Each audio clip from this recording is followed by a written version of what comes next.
अस्सलाम वालेकुम दोस्तों, मैं मोहम्मद आसिफ आरवाई की पोल्ट्री फार्मिंग की जानिब से आपसे मुखातिब हूँ। उम्मीद करता हूँ आप सब खैरियत से होंगे। दुआओं में हमें भी याद रखा करें, आप भाइयों की दुआओं के तलबगार। आज की वीडियो में मैं कुछ चंद अहम बातें आप लोगों के साथ शेयर करने लगा हूँ, जो कि हर फार्मर के लिए बहुत ही ज़रूरी टिप्स होते हैं, जिनको फॉलो करना है जो आपके बिज़नेस में चार चांद लगा देगा। अगर आप इस चीज़ों को फॉलो नहीं करेंगे तो आप बहुत ही ज़्यादा नुकसान उठाओगे। तो कोशिश करूँगा कि मैं अहम बातें आप लोगों के साथ शेयर कर सकूं। वीडियो पूरी देखिएगा, इंशाल्लाह आप लोगों के साथ अच्छी मालूमात शेयर करूँगा। चूज़ों की ब्रूडिंग नफ़ा बख्श फलाह की कामयाबी की ज़मानत है। फार्मिंग से अगर अच्छा नफ़ा लेना की ख्वाहिश है तो चूज़ों की ब्रूडिंग करना सीखें। अगर आपने चूज़ों की ब्रूडिंग सही ना की तो ये काम करने का कोई फ़ायदा नहीं है। सेहतमंद और तंदुरुस्त चूज़ा ही आपके कामयाबी की कुंजी है। चूज़ों की ब्रूडिंग और चूज़ों की वैक्सीनेशन का मुकम्मल शेड्यूल आप लोगों के साथ शेयर करने लगा हूं। वीडियो पूरी देखिएगा, इंशाल्लाह ज़बरदस्त ही मालूमात आज आप लोगों के साथ शेयर करने लगा हूं। पहली बात यह है कि आप जिस हैचरी से चूज़ा ले रहे हो उनसे ये तसल्ली कर लें कि आया चूज़ा आपका 1 दिन का है, 2 दिन का है, क्योंकि जिस टाइम चूज़ा हैचरी में निकलता है तो होल्ड करके भी रखा जाता है। 24 घंटे के बाद भी डिलीवर करते हैं। जिनसे आप चूज़ा ले रहे हैं वो 24 घंटों के बाद 48 घंटे के बाद आपको लोगों के पास चूज़ा पहुंचाते हैं। अगर आप दूर से ले रहे हैं तो अंदाज़ा लगा लें कि आपका चूज़ा कितने घंटे ट्रैवल करके आ रहा है। अगर चूज़ा आपका 24 घंटे ट्रैवल करके आया तो आपने करना क्या है कि चूज़ा जिस टाइम आपका फ्लाग पहुँचे फार्म पे, नीचे आपने जो ब्रूडर है उसमें अखबार बिछा देनी है। अखबार के ऊपर आपने कुछ नहीं डालना। अगर 24 घंटे का चूज़ा है तो उसको सादा पानी आपने निमकोल का ORS का बना के रख देना है। अगर चूज़ा आपका 48 घंटे का निकला हुआ है तो उसी पानी में आपने है जो ब्रुफिन या पेनाडोल या पैरासीटामोल वगैरह है जो वो आपने इस्तेमाल करवानी है। तकरीबन कोई 24 घंटे के लिए जो भी पानी देना है आपने उसको वो इस्तेमाल करवाना है। अगर आपका चूज़ा 48 घंटे ट्रैवल करके आया है तो पानी रखने के बाद आपने फ़ौरन ही उसको थोड़ी सी फीड स्टार्ट करवा देनी है। हर 1 घंटे बाद, आधे घंटे, 1 घंटे के बाद अखबार जो बिछाई हुई है नीचे उस पर आपने थोड़ी थोड़ी फीड डालनी है, जो कि चूज़ा थोड़ी देर में 5-10 मिनट के अंदर अंदर खा ले। उसके बाद आपने यही तकरीबन कोई 4-5 घंटे दोहराना है, फीड को थोड़ा थोड़ा डालना है। ब्रूडर का जो टेम्परेचर आपने रखना है पहले है जो 33 डिग्री सेंटीग्रेड रखना है पहले हफ्ते में। 33 से 35 डिग्री सेंटीग्रेड लाजमी होना चाहिए। अगर टेम्परेचर नीचे होगा तो आपके चूज़े को बहुत सारा मसला बनेगा, फीड छोड़ देगा, पानी पीना छोड़ देगा और साइड पे होके बैठ जाएगा और चूज़े को उससे बुखार होना शुरू हो जाएगा। टेम्परेचर सबसे अहम है। आपने टेम्परेचर है जो 35 डिग्री सेंटीग्रेड तक पहले हफ्ते में रखना है। उसके बाद आपने टेम्परेचर जैसे ही बढ़ता जाए, चूज़े की एज जैसे ही बढ़ती जाए तो आपने टेम्परेचर भी उसका कम करते जाना है। हर हफ्ते में है जो 2 डिग्री सेंटीग्रेड आपने कम करते जाना है टेम्परेचर। वेंटिलेशन का ख़ास ख्याल रखना है। जो भी ब्रूडर आपने तैयार किया हुआ है उसमें वेंटिलेशन का अहम किरदार होता है। वेंटिलेशन है जो वो नहीं रुकनी चाहिए। हवा का क्रॉस है जो ज़बरदस्त होना चाहिए। अगर आपने बड़ा ब्रूडर रखा हुआ है तो जाली से ऊपर है जो 1 फुट का एग्जास्ट रखें, जहाँ से है जो वेंटिलेशन क्रॉस हो, वेंटिलेशन हो, हवा क्रॉस हो। अमोनिया गैस बनने से चूज़े आपके को बहुत सारा मसला बन सकता है, तो वेंटिलेशन का बंदोबस्त लाजमी रखें।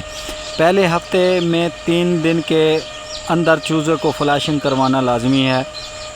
फ्लैशिंग का जो तरीक़ाकार है वो आपने 3 दिन के अंदर अंदर फ्लैशिंग देनी है। अगर 48 घंटे आपके चूज़े को हुए हैं पहले फार्म पे आए हुए तो उसको आपने फीड भी स्टार्ट कर दी है, तो तीसरे दिन आपने फ्लैशिंग का पानी बना लेना है। फ्लैशिंग अगर आप दूध के साथ दें तो सबसे बेस्ट है। आधा दूध आधा पानी मिक्स करें और उसमें है जो 10 लीटर में 1 किलो चीनी का आपने डाल के 10 लीटर के हिसाब से आपने बनाना है। अगर आपका चूज़ा ज़्यादा है तो इसलिए हिसाब से बनाया, अगर कम है तो इसको आप कैलकुलेट कर सकते हैं कितने बनता है आपका बर्ड का पानी। तो इसको आपने 2 घंटे तक वो पानी उसके आगे रखना है। चूज़ा वो पानी जिस टाइम पी ले तो उसके बाद आपने वही तरीका इस्तेमाल करवाना है। ORS 1 लीटर 1 साशे 1 लीटर में ORS और साथ में ब्रुफिन DS ले लेनी है, वो 1 सीसी 1 लीटर पानी में। आपने इनको लगातार 2 दिन चलाना है। जिस टाइम चूज़ा हो जाए आपका चूज़ा 5 दिन का चूज़ा जिस टाइम हो जाए तो 5 दिन के अंदर आपने वैक्सीन करवानी है, NDIB की वैक्सीन। NDIB की वैक्सीन कराना बहुत ही ज़रूरी है। याद रखें कि बर वक्त वैक्सीनेशन करना सबसे मौसर बचाव है बीमारी से। वैक्सीन शुदा परिंदे को बीमारी आम तौर पे आसानी से नहीं लगती, अगर लग भी जाए तो जल्द सेहतयाब हो जाता है। बग़ैर वैक्सीन वाला चूज़े की जान बचाना बहुत ही मुश्किल हो जाता है, उसमें हज़ार एक मसले बन जाते हैं। वैक्सीनेशन वाला चूज़ा है जो अच्छी ग्रोथ करता है, उसको अगर बीमारी लग जाए तो रिकवर हो जाता है जल्दी। बग़ैर वैक्सीन वाला चूज़े को जो बचाना बहुत ही मुश्किल हो जाता है। तो कोशिश करें पहले वैक्सीन का शेड्यूल है जो वो लाजमी आप रखें, दें इनको। पहले NDIB की वैक्सीन 5 दिन के अंदर अंदर आपने वो करनी है। उसके बाद फिर आपने इनको एंटीबायोटिक का पानी लाजमी देना है।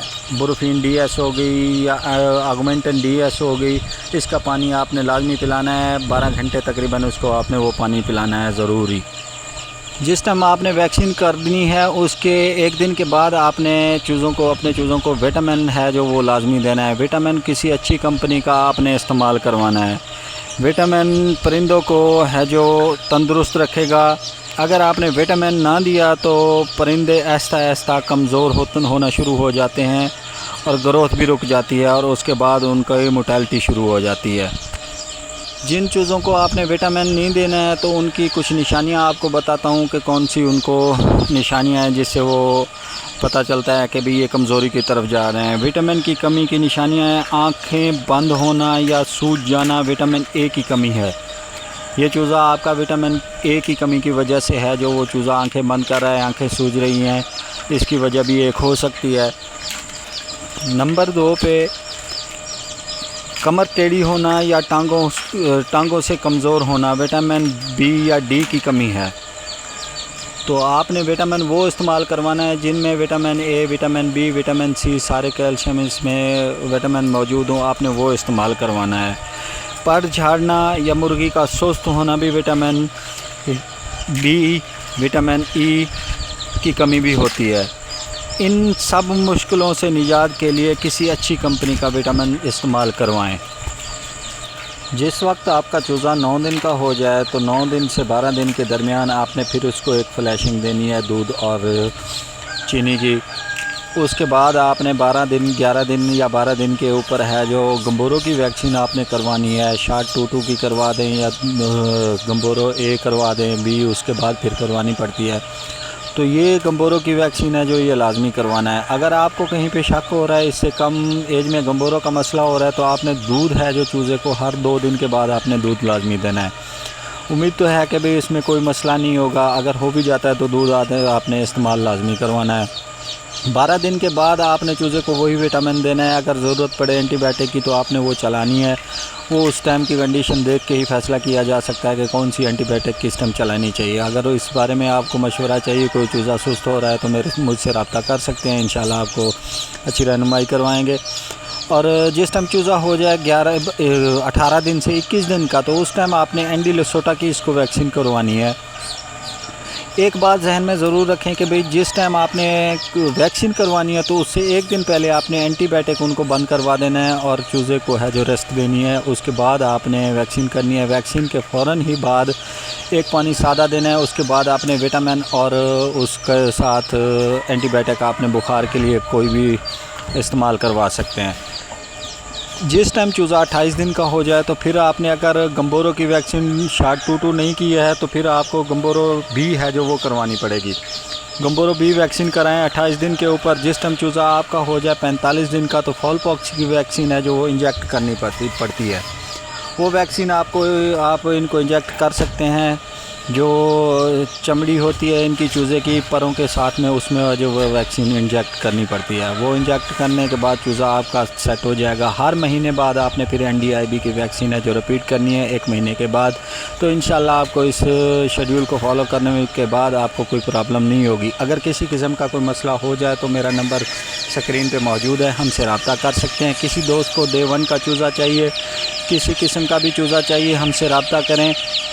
बड़ा माल अगर अवेलेबल हुआ तो हम वो भी आपको दे सकते हैं, अगर ना हुआ तो माजरत। किसी दोस्त को किसी किस्म का मशवरा चाहिए, हमसे रब्ता करें। तमाम दोस्तों से गुजारिश है कि हमारे चैनल को ज़रूर लाइक कीजिए, सब्सक्राइब कीजिए। अगर वीडियो अच्छी लगे तो अपनी राय ज़रूर दीजिएगा कमेंट बॉक्स में। और किसी भाई को किसी किस्म का भी मसला है पोल्ट्री के रिलेटेड तो हमसे रब्ता कर सकते हैं। 24 घंटे हमारा नंबर ऑन है। अगर कॉल रिसीव नहीं कर सकते तो माजरत, व्हाट्सएप पे हमसे रब्ता कर सकते हैं। दुआ